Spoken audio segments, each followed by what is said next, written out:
Hello दोस्तों, speed 24/7 के YouTube मंच पे आपका स्वागत है। चलिए आज हम लोग को देखना है 3000 प्लस क्वेश्चन का डिस्कस, ठीक है, जो आपको थ्योरी के साथ बताया जाएगा। तो हम लोग आज पहला टॉपिक पढ़ेंगे संख्या पद्धति, ठीक है। देखिए संख्या पद्धति जो आपको यहाँ दिखाई दे रहा है, इसमें 10 नंबर का इस टॉपिक से आता है क्वेश्चन, जिसमें हम लोग थ्योरी के साथ ऑब्जेक्टिव का सॉल्यूशन देखते चलेंगे। पहले थ्योरी पूर्ण रूप से सही तरीके से पढ़ लें, उसके बाद हम लोग वस्तुनिष्ठ प्रश्न का हल करेंगे। तो सबसे पहले देखेंगे संख्या पद्धति में क्या क्या है, पूरा थ्योरी हम लोग पढ़ लेंगे, उसके बाद क्वेश्चन चलेंगे। संख्याओं को लिखने एवं उनके नामकरण के सुव्यवस्थित नियमों को संख्या पद्धति कहते हैं, ठीक है। संख्याओं को लिखने एवं उनके नामकरण के सुव्यवस्थित नियमों को संख्या पद्धति कहते हैं, नंबर सिस्टम, जो कि आपका बोर्ड एग्जाम के लिए 10 नंबर का यहाँ से आएगा। आगे देखिए संख्या के बारे में कुछ दिया गया है। संख्या के जो पार्ट होते हैं, जैसे आपका रियल नंबर है, ठीक है, इमेजिनरी नंबर, वास्तविक संख्याएं और अवास्तविक संख्याएं। वास्तविक संख्याएं के दो पार्ट्स होते हैं, परिमेय संख्या, अपरिमेय संख्या। परिमेय संख्या का भी दो पार्ट्स होता है, एक पूर्णांक संख्या, भिन्न संख्या। भिन्न संख्या का भी दो पार्ट होते हैं, दशमलव संख्या, साधारण संख्या, जिसको हम लोग वल्गर नंबर कहते हैं। अब देखिए यहाँ पे पूर्णांक इंटीजर के 3 parts, negative integer, zero integer, positive integer. और जीरो इंटीजर यानी कि शून्य पूर्णांक और धन्य पूर्णांक मिला करके आपका जो है वो होल नंबर बनता है, ठीक है। ये संख्या का एक ग्राफ डाटा रूप है, ठीक है। अब देखेंगे यहाँ पे नंबर जो है आपका संख्या एक अंदाज है जो प्रश्न को उत्तर को निर्दिष्ट करते हैं एवं संख्या को अंक भी कहते हैं। इनमें से 0 को असार्थक अंक तथा शेष को सार्थक अंक कहते हैं। जैसे 0, 1, 2, 3, 4, 5, 6, 7, 8, 9, 10, 11, 12 इस प्रकार से संख्याएं लिखी होंगी। अब 0 से लेकर के 9 तक जो है इसको हम लोग अंक कहेंगे, और यहाँ से जो आगे तक चला जाएगा इसको हम लोग संख्या कहेंगे, ठीक है। अब देखिए 0 को असार्थक अंक कहा गया है और बाकी शेष को सार्थक अंक कहा गया है। किसी भी संख्या के आगे शून्य को लगा दिया जाए तो उसके मान में कोई परिवर्तन नहीं होगा, क्योंकि 0 इनसिग्निफिकेंट डिजिट है। वही अगर किसी संख्या या अंक के बाद में अगर 0 लगा दिया जाए तो उस संख्या का वैल्यू बदल जाएगा। तो ये संख्या का एक छोटा सा रूप था। आगे देखेंगे हम लोग वास्तविक संख्या। अब देखिए वास्तविक संख्या में रियल नंबर में है हम लोगों को पढ़ना, मेन टॉपिक यहाँ से स्टार्ट होती है। अब देखिए परिमेय संख्या तथा अपरिमेय संख्या के सम्मिलित रूप को वास्तविक संख्या कहते हैं और इसे R से सूचित किया जाता है। नोट पॉइंट में कुछ लिखी गई है कि 2 वास्तविक संख्याओं का योग और गुना एक वास्तविक संख्या होता है। रियल नंबर अगर आप नहीं जानते हैं तो आपको हर समय नंबर सिस्टम में प्रॉब्लम होगा। आप वास्तविक संख्या को इस प्रकार से समझ सकते हैं कि चाहे कोई सा भी आप नंबर ले लीजिए, सारा का सारा नंबर वास्तविक संख्या होगा। सिर्फ और सिर्फ इस तरह का नंबर अगर कहीं भी दिखता है तो ये वास्तविक संख्या नहीं होगा, ये वास्तविक संख्या नहीं होगी, ठीक है, वास्तविक संख्या नहीं है। बाकी आप किसी भी तरह का संख्या ले लें, वो सारा का सारा संख्या वास्तविक संख्या है, चाहे वो इस रूप में रहे, इस रूप में रहे, या तो फिर इस रूप में रहे या इस रूप में रहे, है ना। ये सारी संख्याएं वास्तविक संख्या है, रियल नंबर है। अब देखें परिमेय संख्या, रेशनल नंबर, वे सभी संख्याएं जो p बटा q के रूप में हो, जहां p और q पूर्णांक हो तथा q इक्वल नॉट 0, और इसे हम लोग q से सूचित करते हैं। परिमेय संख्या को q से दर्शाया जाता है। यहाँ लिखा गया है नोट पॉइंट में कि 0 एक पूर्णांक होते हुए भी एक परिमेय संख्या है, ठीक है। 0 एक पूर्णांक होते हुए भी एक परिमेय संख्या है। यानी कहा जाए कि परिमेय संख्या में आपका 0, 1, 2, 3 इस प्रकार से पूर्ण संख्या या प्राकृत संख्या, सम संख्या, विषम संख्याएं, ये जितनी संख्याएं आपको दिखाई दे रहे हैं वो सारे के सारे परिमेय संख्या होंगे। जैसे ये भी आपका परिमेय संख्या होगा, इस प्रकार का ये आपका परिमेय संख्या होगा, यानी कि जिसको हम लोग P/Q के रूप में लिख सकते हैं, जहां Q इक्वल नोट टू 0 होगा। ठीक है, उसे हम लोग परिमेय संख्या कहेंगे। नेक्स्ट है अपरिमेय संख्या, इरेशनल नंबर। वे सभी संख्याएं जो P/Q के रूप में ना हो अथवा ऐसी संख्याएं जो पूर्ण वर्ग के रूप में नहीं है, इसे P से सूचित किया जाता है, अपरिमेय संख्या को। अब देखिए इसमें लिखा गया है कि वे संख्याएं जो P/Q के रूप में ना हो अथवा ऐसी संख्या जो पूर्ण वर्ग के रूप में नहीं हो, जिसका पूरा वर्गमूल नहीं निकलता हो, उसे हम लोग अपरिमेय संख्या कहते हैं। जैसे √2, ये √2 आपका अपरिमेय संख्या है, ये P/Q के रूप में नहीं लिख सकते हैं। ठीक है, क्योंकि ये डेसिमल में अगर इसका देखा जाए तो नॉन टर्मिनेटिंग हो जाएगा, इसलिए। अब इसी प्रकार से √3 है, √5 है, √6 है, ठीक है, √7 है, ये अपरिमेय संख्या। देखिए यहाँ पे नोट पॉइंट में कुछ लिखा गया है कि पाई एक अपरिमेय संख्या है, ठीक है, जबकि उसका मान 22/7 परिमेय संख्या है। ठीक है, अब परिमेय संख्या का कुछ गुण दिया हुआ है, इस गुण को हम लोग समझेंगे। देखिए लिखा है कि परिमेय संख्याओं के गुण में 2 या 2 से अधिक परिमेय संख्याओं के योग एक अपरिमेय संख्या होता है। इस टॉपिक जो आपको दिखाई दे रहा है, यह एग्जाम के लिए आपका अभिव्ययी है, यहाँ से प्रश्न आपको अवश्य आएंगे। ठीक है, 2 या 2 से अधिक परिमेय संख्याओं को योग एक अपरिमेय संख्या होता है। आप 2 परिमेय संख्या लीजिए या 2 से अधिक परिमेय संख्या लीजिए, अगर हम उसको जोड़ते हैं तो वो एक हमेशा परिमेय संख्या देगा।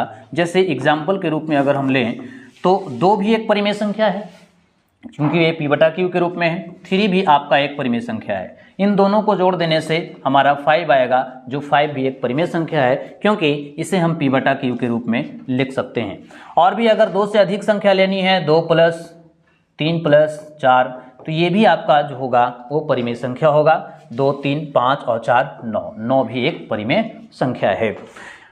2 या 2 से अधिक परिमेय संख्याओं के अंतर का मतलब आपका होता है घटाव, एक परिमेय संख्या होता है। आप किसी भी 2 संख्या का घटाव लीजिएगा और जो घट करके आएगा वो आपका परिमेय संख्या होगा, क्योंकि इसके नीचे भी हमारा एक छुपा हुआ है। किसी भी संख्या के नीचे एक छुपा होता है, जो हमें ये दिख रहा है P/Q के रूप में, तो एक ये भी परिमेय संख्या है। 2 या 2 से अधिक परिमेय संख्याओं के गुना भी एक परिमेय संख्या होगा। आप किसी संख्या को 2 परिमेय संख्या को लेंगे और उसको गुना करेंगे तो वो भी एक परिमेय संख्या होगा। 2 या 2 से अधिक परिमेय संख्याओं के भाग एक परिमेय संख्या होगा। सपोज मान लिया जाए कि ये 10 है, पहली परिमेय संख्या है, और दूसरी परिमेय संख्या 2 है। इसे अगर हम भाग करते हैं तो इसका जो परिणाम आएगा वो भी एक परिमेय संख्या कहलाएगा। तो परिमेय संख्या का गुण में लिखा है कि 2 या 2 से अधिक परिमेय संख्याओं के योग परिमेय संख्या होगा, अंतर परिमेय संख्या होगा, गुना भी परिमेय संख्या होगा और भाग भी परिमेय संख्या होगा। अगर इसकी बात करें हम तो परिमेय संख्या आप 2 को लें या 2 से अधिक लें, परिमेय संख्या जोड़ दें या घटा दें या गुना कर दें या भाग कर दें, सारा का सारा जो है वो परिमेय संख्या आएगा। सभी परिमेय संख्या ही आएंगे। ठीक है, तो ये परिमेय संख्या का गुण था। आगे है परिमेय एवं अपरिमेय संख्या का गुण। परिमेय एवं अपरिमेय संख्याओं के गुण, properties of rational and irrational number. परिमेय और अपरिमेय संख्या का योग एक अपरिमेय संख्या होता है। ये दोनों गुण से क्वेश्चन आपको एक नंबर का एग्जाम में अवश्य दिखेगा। लैंग्वेज इसी रूप में बना रहेगा। एक परिमेय संख्या और एक अपरिमेय संख्या का योग होता है। विकल्प देगा ऑप्शन नंबर ए में परिमेय, बी देगा आपका अपरिमेय, सी में देगा परिमेय एवं अपरिमेय, इस प्रकार से। तो देखिए परिमेय और अपरिमेय संख्या का योग एक अपरिमेय संख्या क्यों होता है उसको जरा देखें। चूंकि परिमेय संख्या 2 एक परिमेय संख्या है और √2 एक अपरिमेय संख्या है। इन दोनों को जोड़ेंगे तो ये कभी इसका जुटेगा ही नहीं, क्योंकि ये दोनों अलग अलग हो जाता है। इसको जोड़ने से हमारा परिणाम यही रहेगा, तो इसे हम अपरिमेय संख्या कहेंगे। ठीक है, परिमेय और अपरिमेय संख्या के अंतर एक अपरिमेय संख्या होगा। यानी अगर किसी एक परिमेय संख्या और एक अपरिमेय संख्या को घटाएंगे तो भी जो होगा वो एक अपरिमेय संख्या ही होगा, अपरिमेय संख्या ही होगा। ठीक है, परिमेय और अपरिमेय संख्या का गुना एक अपरिमेय संख्या होगा, इसका भी गुना करेंगे अगर हम तो ये भी आपका अपरिमेय संख्या होगा 5√2, ये भी एक अपरिमेय संख्या होगा। ठीक है, ठीक उसी प्रकार से परिमेय और अपरिमेय संख्याओं का भाग भी एक अपरिमेय संख्या होगा। आप किसी भी परिमेय संख्या और एक अपरिमेय संख्या का भाग लेंगे तो इसको अगर हम आगे बढ़ाएं तो ये इस प्रकार से हमारा दिखाई देगा, जो ये भी एक अपरिमेय संख्या है। तो कहने का मतलब है कि परिमेय संख्या और अपरिमेय संख्या को जोड़ दें या घटा दें या गुना कर दें या भाग कर दें, सारा का सारा आपको बनेगा वो अपरिमेय संख्या होगा। ये दोनों परिमेय संख्या और अपरिमेय संख्या का गुण से परीक्षा में सवाल अवश्य आएंगे ही, एकक नंबर का। अब आगे देखते हैं अपरिमेय संख्याओं के गुण। अभी हम लोग पढ़े परिमेय संख्या और अपरिमेय संख्या का गुण, अब सिर्फ पढ़ेंगे अपरिमेय संख्याओं के गुण, प्रॉपर्टीज ऑफ इरेशनल नंबर। देखिए यहाँ लिखा है कि 2 या 2 से अधिक अपरिमेय संख्याओं के योग एक परिमेय या एक अपरिमेय संख्या होता है। 2 या 2 से अधिक अपरिमेय संख्या को जोड़ने से आपको अपरिमेय या परिमेय दोनों हो सकता है। जैसे एग्जाम्पल में अगर मान लिया जाए कि दोनों अपरिमेय संख्या लेना है, जैसे मैं ले रहा हूँ √2 और प्लस √2, इन दोनों को जोड़ने से हो जाएगा आपका 2√2, जो एक अपरिमेय संख्या है, जो एक क्या है, अपरिमेय संख्या है। अब एक ऐसा एग्जाम्पल लें जो हमें क्या दिखाए, ये भी अपरिमेय संख्या है, ये भी अपरिमेय संख्या है, दोनों को अपरिमेय संख्या लिया गया और दोनों को जोड़ने से हमें क्या मिला, अपरिमेय संख्या मिला। लेकिन कुछ हम ऐसे एग्जाम्पल लेंगे जो दोनों को जोड़ करके हमको क्या मिलना चाहिए, परिमेय संख्या मिलना चाहिए। तो एक हम ऐसी एग्जाम्पल लें, जैसे एक मिनट, जैसे अगर देखा जाए तो 2√2 प्लस 2, ये भी एक अपरिमेय संख्या है, क्योंकि अभी हम लोगों ने पढ़ चुका कि परिमेय संख्या और अपरिमेय संख्या का योग अपरिमेय संख्या होता है। अब एक ऐसी एग्जाम्पल लेते हैं जो दोनों को जोड़ने से परिमेय बनाए, तो √2 - 2, ये भी एक अपरिमेय संख्या है, ये भी आपका अपरिमेय संख्या है, ये भी अपरिमेय संख्या है, ये अपरिमेय और ये भी अपरिमेय संख्या है। इसे अगर हम आगे बढ़ाते हैं तो √2 + 2 और प्लस √2 - 2, ये 2 से 2 कटेगा तो ये 2√2। अच्छा, फिर से ये अपरिमेय संख्या आ गया। एक हम ऐसा एग्जाम्पल लें जो हमें दोनों को अपरिमेय बनाए, परिमेय बनाए, तो देखिए 2 + √3 प्लस 2 - √3, देखिए ये परिमेय संख्या है और ये आपका अपरिमेय संख्या है, ये भी परिमेय संख्या है और ये आपका अपरिमेय संख्या है। परिमेय प्लस अपरिमेय क्या होता है, अपरिमेय होता है, परिमेय प्लस अपरिमेय अपरिमेय होता है, यानी दोनों संख्याएं अपरिमेय हैं। अब इसे अगर हम आगे बढ़ाना चाहते हैं 2 + √3 और 2 - √3, अब ये प्लस ये माइनस कटेगा, अब 2 कितना हो गया, 4 हो गया, यानी कि यह हमारा जो 4 दिख रहा है वो आपका परिमेय संख्या दिखाई दे रहा है। तो इससे हमें स्पष्ट होता है कि परिमेय संख्या को जोड़ दें, 2 अपरिमेय संख्या को जोड़ दिया जाए, ठीक है, तो परिमेय भी हो सकता है, अपरिमेय भी हो सकता है। ठीक उसी प्रकार से यहाँ भी है कि 2 संख्याओं से अधिक अपरिमेय संख्याओं के अंतर एक परिमेय या एक अपरिमेय संख्या होता है। अच्छा, अंतर को व्यकलन भी कहते हैं, अंतर को और क्या कहा जाता है, व्यकलन। ठीक है, अंतर को व्यकलन कहते हैं। तो दो अपरिमेय संख्याओं के अंतर को अगर लिया जाए तो परिमेय भी हो सकता है, अपरिमेय भी हो सकता है। अब इसको देखिए, इसको हम एग्जाम्पल में समझाते हैं कि कैसे 2 अपरिमेय संख्या का अंतर लेने से परिमेय भी हो सकता है और अपरिमेय भी हो सकता है।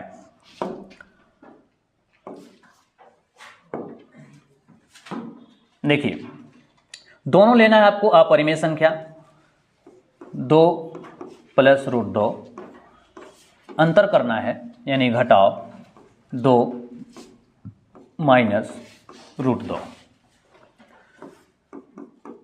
इसे अगर हम सोल्व करें -2 और ये प्लस √2, अब देखिए ये 2 प्लस और ये 2 माइनस, ये 1 √2 और 1 √2, 2 √2, ये जो अभी दिख रहा है ये अपरिमेय दिख रहा है। ठीक है, क्योंकि हमने क्या लिया है, दोनों अपरिमेय लिया है, दोनों अपरिमेय का अंतर अपरिमेय आया। लेकिन हम एक ऐसा एग्जाम्पल लेंगे जो दोनों अपरिमेय हो लेकिन दिखाएगा क्या, परिमेय दिखाएगा। अब ये क्यों अपरिमेय है, तो हमने अभी पढ़ा है कि परिमेय संख्या इंटू अपरिमेय संख्या का गुना भी क्या होता है, अपरिमेय संख्या होता है। ठीक है, अब हम एक ऐसा एग्जाम्पल लें जो हमें परिमेय बनाए।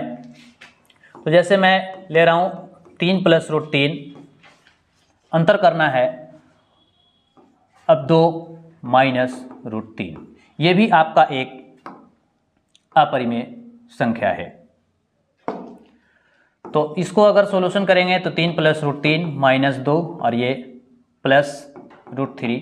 अच्छा, एक ऐसी एग्जाम्पल लेनी थी, 1 मिनट, इसे हम माइनस करते हैं। अब देखिए, अब ये प्लस और ये माइनस, अब हमारा हो गया 3 - 2 1, जो हमें क्या दिया, ये परिमेय संख्या दिया। तो दो अपरिमेय संख्याओं को घटाना है या दो अपरिमेय संख्या को जोड़ना है, वो परिमेय भी हो सकते हैं अपरिमेय भी हो सकते हैं। जैसे यहाँ देखिए, ये भी अपरिमेय संख्या है, ये भी आपका अपरिमेय संख्या है, इन दोनों को घटाने से हमें क्या आया, तो अपरिमेय संख्या है। लेकिन यहाँ देखिए, ये भी एक अपरिमेय संख्या है और ये भी एक अपरिमेय संख्या है, इन दोनों को घटाने से भी क्या आया, हमारा परिमेय संख्या आया। ठीक उसी प्रकार से गुना में भी है, अगर हम इसको मल्टीप्लाई भी करते हैं तो वही होगा, 2 या 2 से अधिक अपरिमेय संख्याओं का गुना भी परिमेय संख्या होगा और अपरिमेय संख्या दोनों होगा। ये क्वेश्चन आपको वस्तुनिष्ठ में रहेगा तो स्टेटमेंट में ही देगा, ऐसा कथन दे करके, और आपको विकल्प में पूछ लिया जाएगा।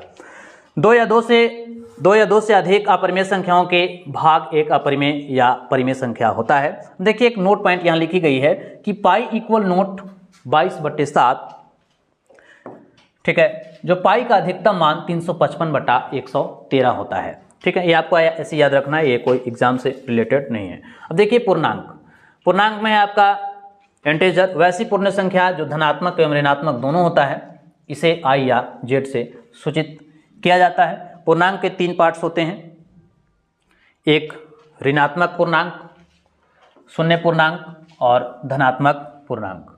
ठीक है, अब देखिए, पूर्ण संख्या वैसी संख्या जो शून्य से शुरू होती है उसे हम लोग पूर्ण संख्या कहते हैं, इसे W से सूचित किया जाता है। जैसे पूर्ण संख्या 0 1 2 3 4 5, ये इन्फिनाइट तक जाएगा, इसे हम लोग पूर्ण संख्या कहेंगे और इसे W से सूचित किया जाता है। आगे है भिन्न। अब देखिए, भिन्न तो आपका सिलेबस में है नहीं, ऐसी आपका थ्योरी है नंबर सिस्टम में, ये बेसिक के लिए। देखिए, आपके लिए एक बहुत अच्छा कोट्स आया हुआ है, इसको देख लें। जीत और हार आपकी सोच पर ही निर्भर करती है, मान लो तो हार होगी और ठान लो तो जीत होगी। इसलिए आपको हमेशा पॉजिटिव वे में चलना है, मानना नहीं है, सिर्फ ठानना है। ठान लेंगे तो आपकी हर मंजिल जो है वो पूरा हो जाएगा। आगे हम देखते हैं, ये विभिन्न भिन्नों के प्रकार हैं जो आपको ये सिलेबस में है नहीं। अब चलिए देखिए, दशमलव काफ़ी इंपॉर्टेंट है, यहाँ से 1 नंबर का सवाल आपको अवश्य परीक्षा में बनेंगे। दशमलव भिन्न, फ्रैक्शन, डेसिमल फ्रैक्शन, ऐसा भिन्न जिसका हर 10 या 10 के किसी घात वाली संख्या होती है, उसे हम लोग दशमलव कहते हैं। दशमलव मतलब क्या कहा जा रहा है कि ऐसा भिन्न किसको कहते हैं, भिन्न। यहाँ देखिए, भिन्न बराबर होता है अंश बटा हर, अंश बटा हर। यानी कहने का मतलब है कि ऐसा भिन्न जिसका हर 10 या 10 के किसी घात वाली संख्या होती है, उसे हम लोग भिन्न कहते हैं। किसी भी संख्या के हर जो होगा 10 के घात वाली होगा, यहाँ कुछ भी नहीं है तो 10 का घात 1 है। अगर किसी भी संख्या के 10 का घात कुछ भी हो जाए इस प्रकार से, तो उसे हम लोग दशमलव कहेंगे। क्यों? क्योंकि अगर 2/10 की पावर 1 करेंगे तो 10 होगा, और इस 10 से आप डिवाइड करेंगे तो ये हमारा 0.2 होगा। ठीक है, तो ये देखिए दशमलव हुआ ना।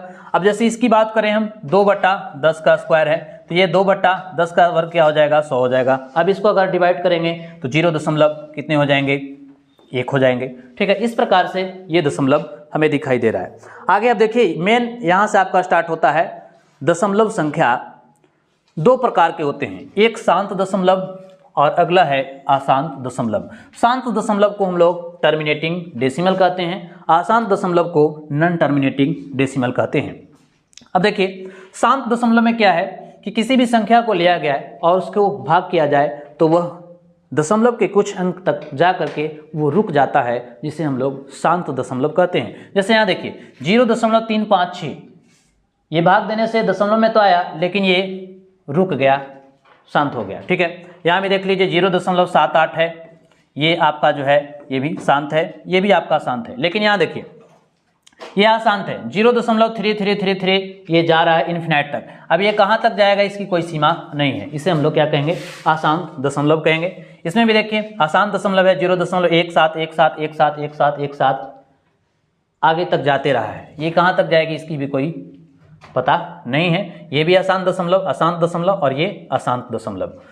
अब आगे देखें, अशांत दशमलव के भी दो प्रकार हैं, non terminating repeating, non terminating repeating जिसे हम लोग रेकरिंग भी कहते हैं। रेकरिंग को बार ब्रैकेट कहा जाता है। रेकरिंग को हम लोग इस प्रकार से सूचित करेंगे, अगर किसी संख्या पर एक पॉइंट रहे तो उसे हम लोग रेकरिंग कहेंगे, या तो आप ऐसे भी लिख सकते हैं, ये भी आपका रेकरिंग है, जिसे हम लोग इसको बार ब्रैकेट कहते हैं, बार ब्रैकेट। ठीक है, तो नॉन टर्मिनेटिंग रिपीटिंग या रेकरिंग कहेंगे, इसको हिंदी में अशांत आवर्ती कहा जाएगा। नॉन टर्मिनेटिंग, नॉन रिपीटिंग अशांत अनावर्ती कहेंगे। अब देखिए यहाँ पे एक बहुत इंपॉर्टेंट क्वेश्चन यहाँ से आपका निकल के आएगा कि नॉन टर्मिनेटिंग रिपीटिंग जो होगा डेसिमल, वो आपका डेसिमल रेशनल नंबर कहलाएगा, परिमेय संख्या कहलाएगा। नॉन टर्मिनेटिंग रिपीटिंग जो होगा परिमेय संख्या कहलाएगा। जैसे देखिए 0.3333 ये बार बार रिपीट कर रहा है। अब रिपीट करेगा तो यानी कहने का मतलब है कि 0.333 ये जा रहा है, तो इसको हम लोग इस प्रकार से लिख सकते हैं कि 0.3 का रेकरिंग, यानी जिस संख्या पे या जिस अंक पे बार ब्रैकेट यानी रेकरिंग रहेगा उसे हम लोग रिपीटिंग कहेंगे। ठीक है, ठीक उसी प्रकार से 0.666 है, तो इसको भी हम लोग इस प्रकार से लिख सकते हैं, ये रिपीट कर रहा है, 0.6 का रेकरिंग होगा। यहाँ पे भी देखिए 0.16, एक के बाद 666 आपका रिपीट कर रहा है, ये बार ब्रैकेट जो होगा 0.1666 इस प्रकार से, यानी कि 0.16 का रेकरिंग होगा। चूंकि हमारा रिपीट कर रहा है क्या, 6 रिपीट कर रहा है। अब यहाँ देखिए 1.333 आपका रिपीट कर रहा है, तो रेकरिंग आपका जो हो जाएगा 1.3 पे हो जाएगा। यहाँ भी देखिए 0.17171717 रिपीट कर रहा है, तो 0 के बाद यहाँ आपका रेकरिंग 17 पे हो जाएगा। 0.156 ये बार बार रिपीट करता रहेगा, यानी रेकरिंग जो होगा 1 पे होगा, 5 पे होगा और 6 पे होगा, जिसे हम लोग नॉन टर्मिनेटिंग रिपीटिंग कहेंगे। यानी आसान तो है लेकिन रिपीट कर रहा है, जो आसान होकर के रिपीट करेगा वो उसे हम लोग रेशनल नंबर कहेंगे।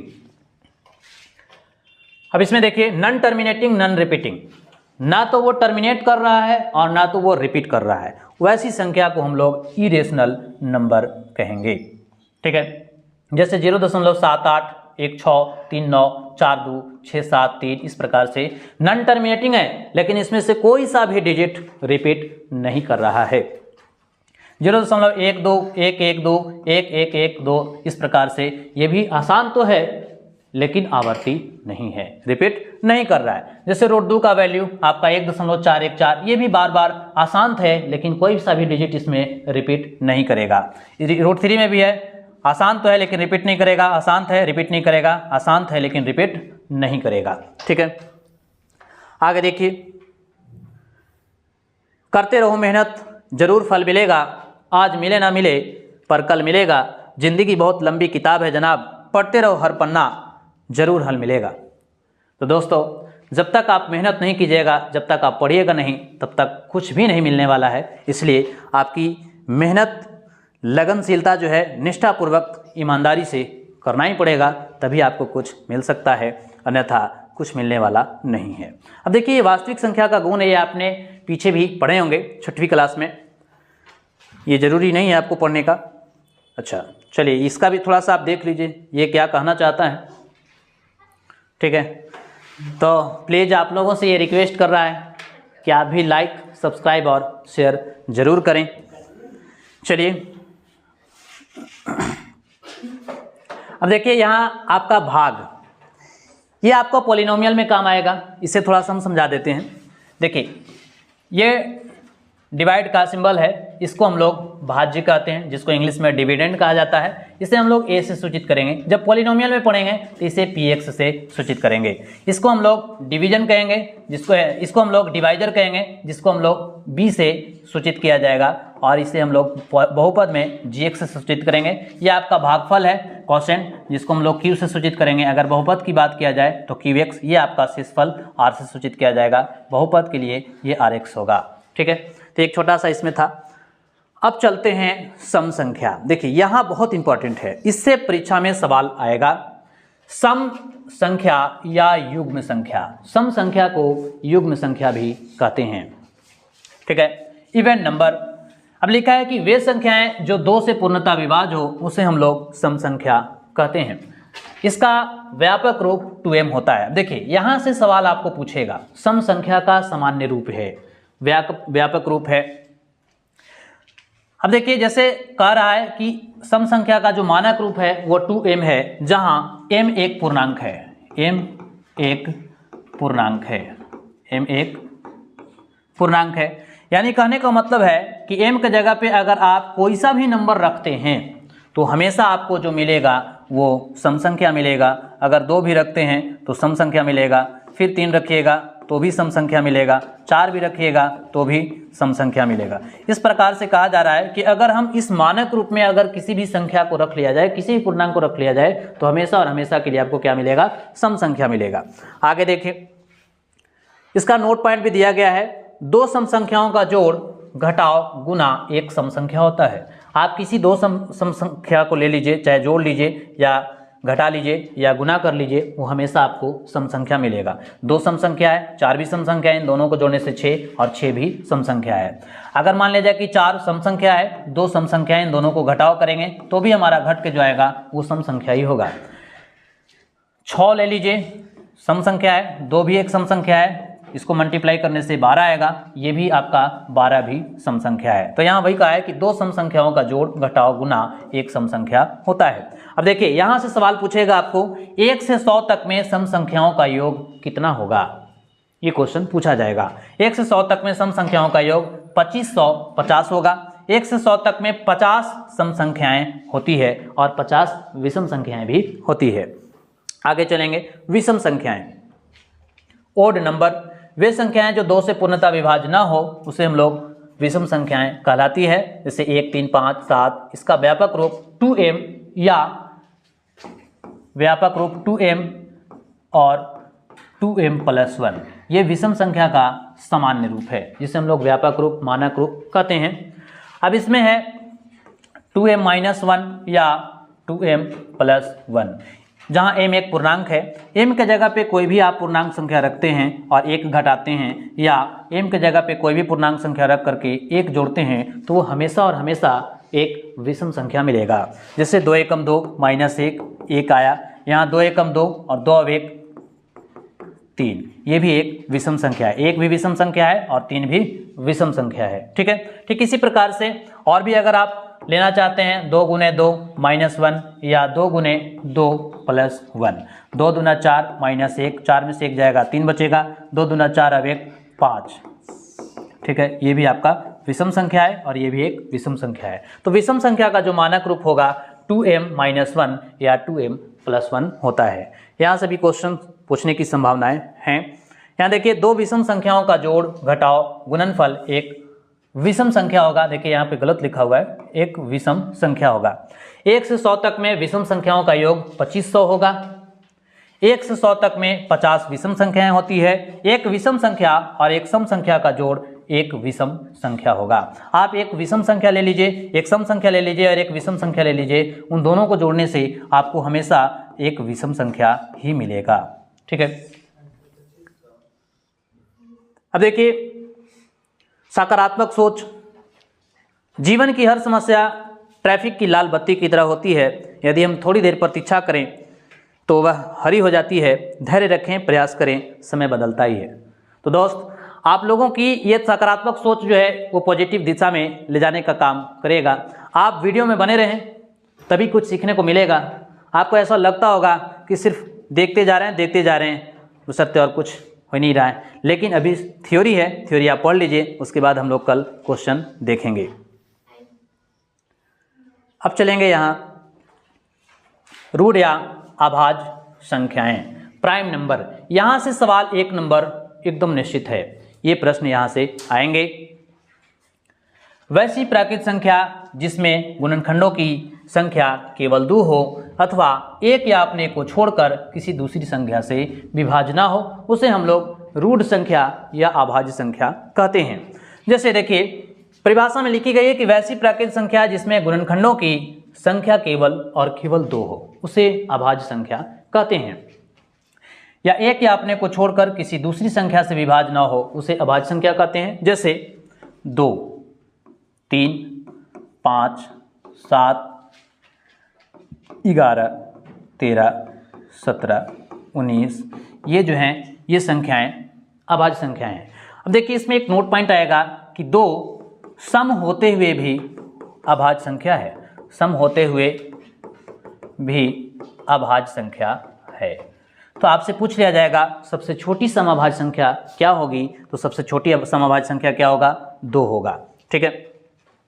अब यहाँ हम एक या अपने को स्वयं, एक या अपने को छोड़ करके किसी दूसरी संख्या से विभाज्य नहीं होगा, उसे हम लोग क्या कहेंगे, अभाज्य संख्या कहेंगे। दूसरी परिभाषा लिखी गई है कि जिसके फैक्टर 2 हों। अब थोड़ा सा आपको हम समझाते हैं फैक्टर किसको कहेंगे। देखिए जैसे 6 है, 6 का फैक्टर कैसे तोड़ेंगे आप, 2 × 3, ये आपका फैक्टर नहीं, ये गुणनखंड हो गया। अब देखिए ये फैक्टर जो है 2 × 3, अब इसको फैक्टर को तोड़ने के लिए हम क्या करेंगे, इसको और डिटेल में जाना होगा, तब हमको पता चलेगा कि ये कैसे इसकी केवल गुणनखंड जो होंगे वो 2 होंगे। जैसे 6 को हम लिखने के लिए 1 × 6, 2 × 3, फिर से 3 × 2 और 6 × 1। इसके जो होंगे, जो 2 बार रिपीट कर रहा है उसे हम 1 बार लिखेंगे, 1, 2, 3 और 6, यानी 6 के जो हमारे गुणनखंड जो दिख रहे हैं वो 4 गुणनखंड है। तो इसलिए ये 6 जो होगा वो अभाज्य संख्या नहीं होगी, क्योंकि आपकी परिभाषा में लिखा है कि वैसी प्राकृत संख्या जिसमें गुणनखंडों की संख्या केवल और केवल 2 होनी चाहिए। अगर 2 से अधिक है तो वो अभाज्य संख्या, रूट संख्या नहीं कहलाएंगी। ठीक है। ठीक इसी प्रकार से और भी किसी संख्या को आप ले सकते हैं, फैक्टर उसको तोड़ेंगे, 2 से अधिक हो जाएगा तो वो अभाज्य संख्याएं नहीं कहलाएंगी। ठीक है। तो 2, 3, 5, 7, 11, 13, 17, 19 ये अभाज्य संख्या है। सबसे छोटी समअभाज्य संख्या 2 है, सबसे छोटी अभाज्य संख्या भी 2 ही होगी। ठीक है। आगे देखिए नोट पॉइंट में लिखा है कि 1 से 50 तक में अभाज्य संख्याओं की संख्या 15 होगी, 1 से 100 तक में अभाज्य संख्याओं की संख्या 25 होगी। ठीक है। 2 केवल समअभाज्य संख्या है, ये आपको याद रखना है कि 1 से 50 तक में कितनी अभाज्य संख्या होगा, अभाज्यों की संख्या कितनी होगी, तो 15 होगी। 1 से 100 तक में अभाज्यों की संख्या कितनी होगी, 25 होगी। और 2 एक ऐसा नंबर है जो सम भी है और अभाज्य भी है। ठीक है।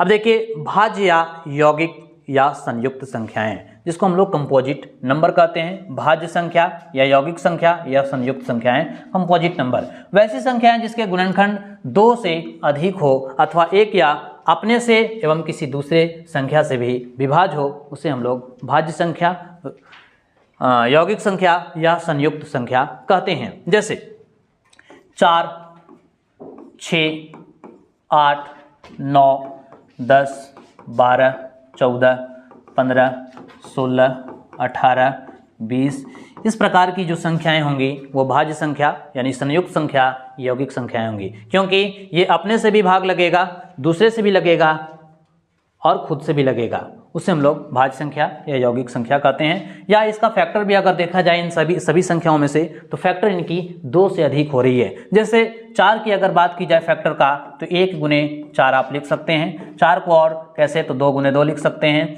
और हम 4 को 4 × 1 लिख सकते हैं। अगर इसकी बात किया जाए तो जो 2 बार रिपीटेड है उसको 1 बार लिखना है, 1 2 बार 1 बार लिखेंगे, 2 भी 2 बार 1 बार लिखेंगे, 4 भी 2 है 1 बार लिखेंगे। यहाँ गुणनखंडों की संख्या जो हो रही है वो 2 से अधिक हो रही है, तो 2 से अधिक होने वाले गुणनखंडों की संख्या को हम लोग अभाज्य नहीं भाज्य संख्या यानी संयुक्त संख्या, यौगिक संख्या कहते हैं। अब आगे देखेंगे, यहाँ एक नोट पॉइंट लिखी गई है कि एक ना तो भाज्य संख्या है और ना ही अभाज्य संख्या है। सबसे छोटी यौगिक संख्या 4 है। सबसे छोटी यौगिक संख्या क्या होगी, 4 होगी। जुड़वा अभाज्य संख्या, ट्विन प्राइम नंबर, अभाज्य संख्याओं के ऐसे युग्म जिनका अंतर 2 होगा। अभाज्य संख्याओं के ऐसे युग्म, युग्म मतलब जोड़ा, पेयर, ऐसा युग्म होना चाहिए जिनका अंतर 2 हो, उसे हम लोग जुड़वा अभाज्य संख्या कहते हैं। जैसे 5, 7 ये दोनों के दोनों संख्याएं अभाज्य है और इन दोनों का अंतर भी जो है वो 2 का अंतर है। 3, 5 3 भी अभाज्य है, 5 भी अभाज्य है, इन दोनों का भी अंतर आपका 2 दिखाई दे रहा है। ठीक उसी प्रकार से क्या 7 और 9 जुड़वा अभाज्य होंगे? नहीं होगा, 7 और 9 जुड़वा अभाज्य नहीं होगा, क्योंकि ये अभाज्य तो है, ये अभाज्य तो है, लेकिन ये भाज्य संख्या है, इसलिए 7 और 9 जुड़वा अभाज्य नहीं होंगे। जुड़वा अभाज्य वही होगा जो दोनों का दोनों पेयर अभाज्य होना चाहिए और उन दोनों का गैप 2 होना चाहिए, उसे हम लोग जुड़वा अभाज्य कहेंगे। सह अभाज्य, जिसे हम लोग परस्पर रूढ़ संख्याएं, को प्राइम नंबर या रिलेटिव नंबर कहते हैं, 2 संख्याएं जिनका सार्वत्रिक गुणनखंड केवल 1 होता है अथवा जिनका मस्सा 1 होता है, उसे हम लोग सह अभाज्य संख्याएं, को प्राइम नंबर कहते हैं। जैसे 5 और 7 इन दोनों की अगर मस्सा लिया जाए तो इन दोनों की मस्सा क्या होगा? 1 होगा। जैसे 5 और 7 का मस्सा निकालेंगे, 5 एकम 5, ये हो जाएंगे 2, ठीक है, 2 से फिर 5 आएंगे, 2 दूना 4, 1 आएगा, फिर यहाँ 2 आएगा, फिर ये 2 कट जाएगा, ठीक है। तो इस प्रकार से इसकी जो मस्सा दिख रहा है वो 1 हो रहा है। तो 2 संख्याएं जिनका सार्वत्रिक गुणनखंड केवल 1 होगा या उनका मस्सा 1 होगा, उसे हम लोग सह अभाज्य या परस्पर रूढ़ संख्याएं कहते हैं। देखिए यहाँ आपको दिखाया जा रहा है विभाज्यता का नियम, ये आपके सिलेबस में नहीं, चूंकि ये बेसिक पार्ट है। अब आपको हम दिखाते हैं, देखिए फिर से आ गया, तो लाइक, सब्सक्राइब और शेयर करते रहें। सरलीकरण ये भी आपका बेसिक पार्ट है। अब देखिए ये आपका नंबर सिस्टम के लिए ये स्टार्ट होता है एल्गोरिथम। एल्गोरिथम और प्रमेयिका ये भी कभी कभी स्टेटमेंट के रूप में आपको पूछ लिए जाएंगे। एक विशेष प्रकार की समस्या का हल प्राप्त करने की चरणबद्ध प्रक्रिया को एल्गोरिथम कहते हैं। यह शब्द एल्गोरिथम एक फारसी गणितज्ञ अल ख्वारिज़मी के नाम से लिया गया है। एल्गोरिथम को किससे लिया गया है? एल्गोरिथम एक फारसी गणितज्ञ अल ख्वारिज़मी के नाम से लिया गया है एल्गोरिथम को। प्रमेयिका या लेमा, देखिए आप प्रमेयिका बोलिए या लेमा बोलिए, दोनों एक ही चीज़ है। लेमा एक सिद्ध कथन होता है जिसकी सहायता से दूसरे कथन सिद्ध किए जाते हैं। यूक्लिड का भाग लेमा या विभाजन प्रमेयिका या भाग एल्गोरिथम, देखिए तीनों एक ही नाम है। यूक्लिड का भाग लेमा या विभाजन प्रमेयिका या भाग एल्गोरिथम, यूक्लिड डिवीजन लेमा और डिवीजन एल्गोरिथम। किन्हीं 2 धनात्मक पूर्णांकों a और b के लिए ऐसे अद्वितीय यानी यूनिक पूर्णांक q और r प्राप्त होते हैं कि a बराबर bq प्लस r, जहां 0 greater than equal to r greater b होगा। यानी a को हम लोग क्या कहेंगे? भाज्य कहेंगे, b को भाजक कहेंगे और q को भागफल कहेंगे और r को शेषफल कहेंगे। यही आपका यूक्लिड विभाजन प्रमेयिका दर्शाता है, b गुने q और प्लस r। इसका कंडीशन है कि 0 greater than equal to greater b।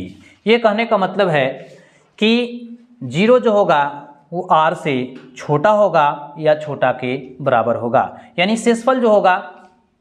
अब थोड़ा हम आपको दिखाते हैं इसमें।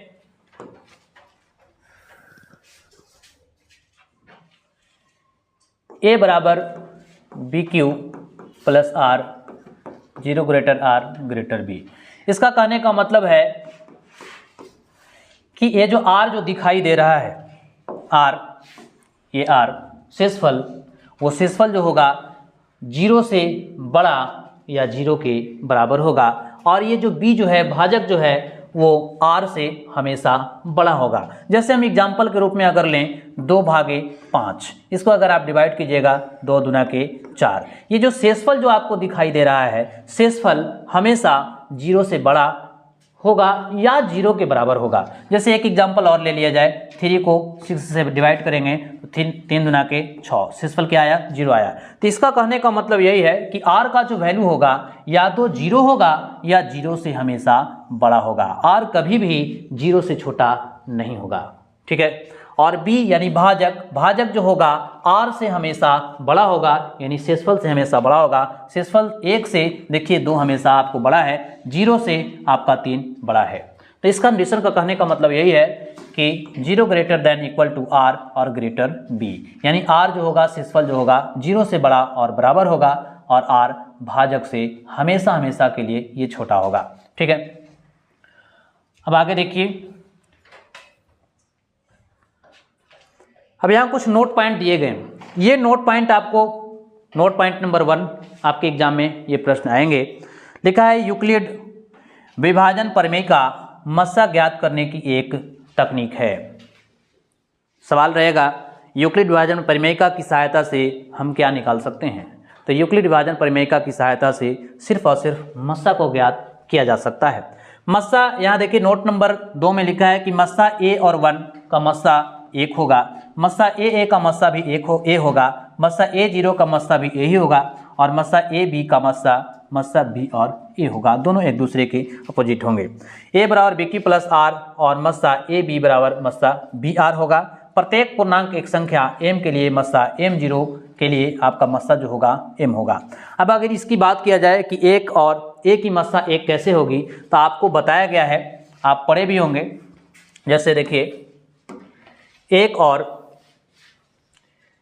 a और 1 की मस्सा अगर निकालना चाहेंगे तो a को इस प्रकार से हम लोग लिख सकते हैं, 1 को भी हम इस प्रकार से लिख सकते हैं और मस्सा हम लोग उसे कहते हैं जो दोनों संख्याओं, दोनों में जो सम्मिलित हो। तो दोनों में हमें सम्मिलित दिखने वाला जो है वो सिर्फ और सिर्फ 1 है, इसलिए a और 1 का मस्सा 1 होगा। ठीक है,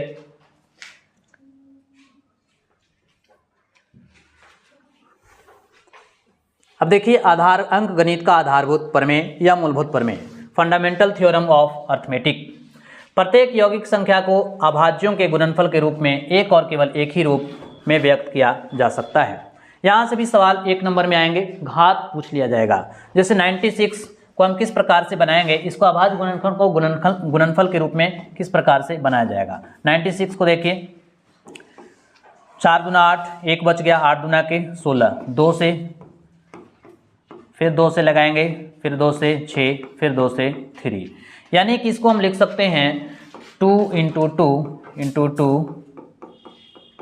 × 3, यानी 2 का पावर 5 और गुने 3। यह अभाज्य गुणनखंड को गुणनफल के रूप में इस प्रकार से लिखा जाएगा। ठीक उसी प्रकार से 2025 को अभाज्य गुणनखंड को गुणनफल के रूप में लिखा जाएगा। अभाज्य गुणनखंडों में सभी का भिन्न, देखिए अभाज्य गुणनखंडों में सभी का भिन्न, ये भिन्न फ्रैक्शन लिखा हुआ है, होना आवश्यक नहीं है। इस स्थिति में इन्हें घातों के रूप में व्यक्त किया जा सकता है। एक नोट पॉइंट लिखा गया है कि अभाज्य गुणनखंडों में सभी का भिन्न जो है होना आवश्यक नहीं है, इस स्थिति में इन्हें घातों के रूप में भी व्यक्त किया जा सकता है। जैसे यहाँ आपको घात के रूप में व्यक्त करके दिखाया गया है। पंखों को खोल जमाना सिर्फ उड़ान देखता है, इसलिए जब तक आप मेहनत नहीं करेंगे आपके लिए कुछ नहीं हो सकता है। महत्तम समाप्त वर्तय। तो चलिए आज तक मैं यहीं तक स्टॉप कर रहा हूँ। जाते जाते आप सबों से मैं यही रिक्वेस्ट करूँगा कि वीडियो को ज़्यादा से ज़्यादा शेयर करें, लाइक एंड सब्सक्राइब करें। और अगर आज का ये वीडियो मेरा थ्योरी पार्ट्स अच्छा लगा हो तो एकदम क्लास में आना ना भूलें। डेली आप क्लास करते जाएं। आपको वस्तुनिष्ठ प्रश्न का सॉल्यूशन विथ थ्योरी के साथ और एक ट्रिकी के साथ आपको दिया जाएगा। चलिए बाय बाय, टेक केयर।